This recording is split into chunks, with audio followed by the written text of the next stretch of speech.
MCQ programme में आप सभी का स्वागत है। इस कार्यक्रम में हम IAS और PCS जैसी प्रतियोगी परीक्षाओं के लिए महत्वपूर्ण बहुविकल्पीय प्रश्नों पर चर्चा करते हैं। तो आइए शुरू करते हैं। पहला प्रश्न, आयुष्मान भारत प्रधानमंत्री जन आरोग्य योजना के संबंध में निम्नलिखित में कौन सा कथन सत्य है? पहला, इसके अंतर्गत प्राथमिक और द्वितीयक स्तर के इलाज के लिए हर परिवार को हर साल 5 लाख रुपए तक का बीमा दिया जाता है। दूसरा, इसके क्रियान्वयन के लिए राष्ट्रीय स्वास्थ्य प्राधिकरण को नोडल एजेंसी बनाया गया है। आपके विकल्प हैं ए केवल 1, बी केवल 2, सी 1 और 2 दोनों, अथवा ऑप्शन डी इनमें से कोई नहीं। इस प्रश्न का सही उत्तर है ऑप्शन बी। इसकी व्याख्या देख लेते हैं। बीते 23 सितंबर को दुनिया की सबसे बड़ी स्वास्थ्य योजना आयुष्मान भारत प्रधानमंत्री जन आरोग्य योजना यानी ABPMJAY को 3 साल पूरे हो गए। इस योजना की शुरुआत 23 सितंबर 2018 को की गई थी। ये पूरी तरह से सरकार द्वारा वित्त पोषित है। इसके अंतर्गत भारत में सार्वजनिक और निजी सूचीबद्ध अस्पतालों में द्वितीयक और तृतीयक स्तर के इलाज के लिए हर परिवार को हर साल 5 लाख रुपए तक का बीमा दिया जाता है। इस तरह इसके तहत लगभग 74 करोड़ से अधिक गरीब व वंचित परिवार लाभ प्राप्त कर सकते हैं। ABPMJAY के क्रियान्वयन के लिए राष्ट्रीय स्वास्थ्य प्राधिकरण को नोडल एजेंसी बनाया गया है। बढ़ते हैं दूसरे प्रश्न की ओर। इस साल संयुक्त राष्ट्र खाद्य प्रणाली शिखर सम्मेलन यानी UN फूड सिस्टम्स समिट का आयोजन निम्नलिखित में से कहाँ किया जा रहा है? आपके विकल्प हैं A Berlin, B Kyoto, C New York अथवा डी गंगटोक। इस प्रश्न का सही उत्तर है ऑप्शन सी। इसकी व्याख्या देख लेते हैं। इस साल संयुक्त राष्ट्र खाद्य प्रणाली शिखर सम्मेलन का आयोजन न्यूयॉर्क में किया जा रहा है। बता दें कि खाद्य प्रणाली शिखर सम्मेलन का आयोजन सतत विकास लक्ष्यों यानी SDGs को साल 2030 तक हासिल करने के लिए कार्यवाही दशक यानी डिकेड ऑफ एक्शन के एक भाग के रूप में किया जाता है। बढ़ते हैं तीसरे प्रश्न की ओर। हाल ही में विष्णुओनिक्स समाचार पत्रों की सुर्खियों में था। यह क्या है?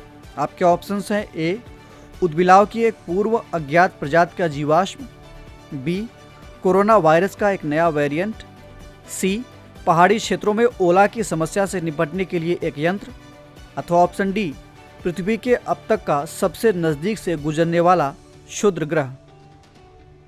इस प्रश्न का सही उत्तर है ऑप्शन ए। इसकी व्याख्या देख लेते हैं। हाल ही में जर्मनी के शोधकर्ताओं ने उदबिलाव की एक पूर्व अज्ञात प्रजाति के जीवाश्म की खोज की। इसे विष्णुओनिक्स नेपच्यून नाम दिया गया है। ये यूरोप में विष्णुओनिक्स प्रजाति के किसी भी सदस्य की पहली खोज है। इससे पहले इस प्रजाति के सदस्यों के अवशेष केवल एशिया और अफ्रीका में पाए गए थे। बढ़ते हैं अगले प्रश्न की ओर। समुद्र शक्ति के संबंध में निम्नलिखित में कौन सा कथन सत्य है? पहला, ये भारत और इंडोनेशिया की नौसेनाओं के बीच एक द्विपक्षीय अभ्यास है। दूसरा, हाल ही में इसका तीसरा संस्करण पाक जलडमरू मध्य के इलाके में संपन्न हुआ। आपके विकल्प हैं ए केवल 1, बी केवल 2, सी 1 और 2 दोनों, अथवा ऑप्शन डी इनमें से कोई नहीं। इस प्रश्न का सही उत्तर है ऑप्शन ए। नजर डालते हैं इसकी व्याख्या पर। हाल ही में समुद्र शक्ति नामक द्विपक्षीय सैन्य अभ्यास का तीसरा संस्करण सुंडा जल डमरू मध्य के इलाके में संपन्न हुआ। बता दें कि समुद्र शक्ति भारत और इंडोनेशिया की नौसेनाओं के बीच एक द्विपक्षीय अभ्यास है। इस युद्धाभ्यास की कल्पना साल 2018 में की गई थी। इसका उद्देश्य दोनों नौसेनाओं के बीच समुद्री संचालन में आपसी समझ और अंतर संचालन को बढ़ाना और द्विपक्षीय संबंधों को मजबूत करना है। बढ़ते हैं इस कार्यक्रम के अंतिम प्रश्न की ओर। निम्नलिखित में से किस संस्थान ने हाल ही में सोलर DC कुकिंग तकनीक का विकास किया है? आपके विकल्प हैं ए केंद्रीय ईंधन अनुसंधान संस्थान, बी केंद्रीय पर्यावरण इंजीनियरिंग अनुसंधान संस्थान, सी अखिल भारतीय स्वास्थ्य विज्ञान व जन स्वास्थ्य संस्थान, अथवा ऑप्शन डी केंद्रीय यांत्रिक अभियांत्रिकी अनुसंधान संस्थान। इस प्रश्न का सही उत्तर है विकल्प डी। इसकी व्याख्या देख लेते हैं। हाल ही में केंद्रीय यांत्रिक अभियांत्रिकी अनुसंधान संस्थान यानी CMERI द्वारा सोलर DC कुकिंग तकनीक का विकास किया गया।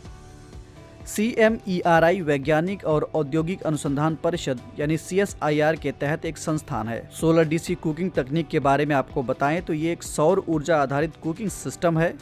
ये खाना बनाने के लिए स्वच्छ वातावरण, इन्वर्टरलेस डायरेक्ट ऑपरेशन, तेज और एक समान हीटिंग जैसी खासियतों से युक्त है। तो ये था आज का डेली एमसीक्यू कार्यक्रम। आपको ये कार्यक्रम कैसा लगा कमेंट करके हमें ज़रूर बताइएगा। साथ ही हमें ये भी बताइएगा कि आपके 5 में से कितने प्रश्न सही हुए। हम फिर मिलेंगे एक नए कार्यक्रम के साथ। तब तक के लिए इजाज़त दीजिए। नमस्कार।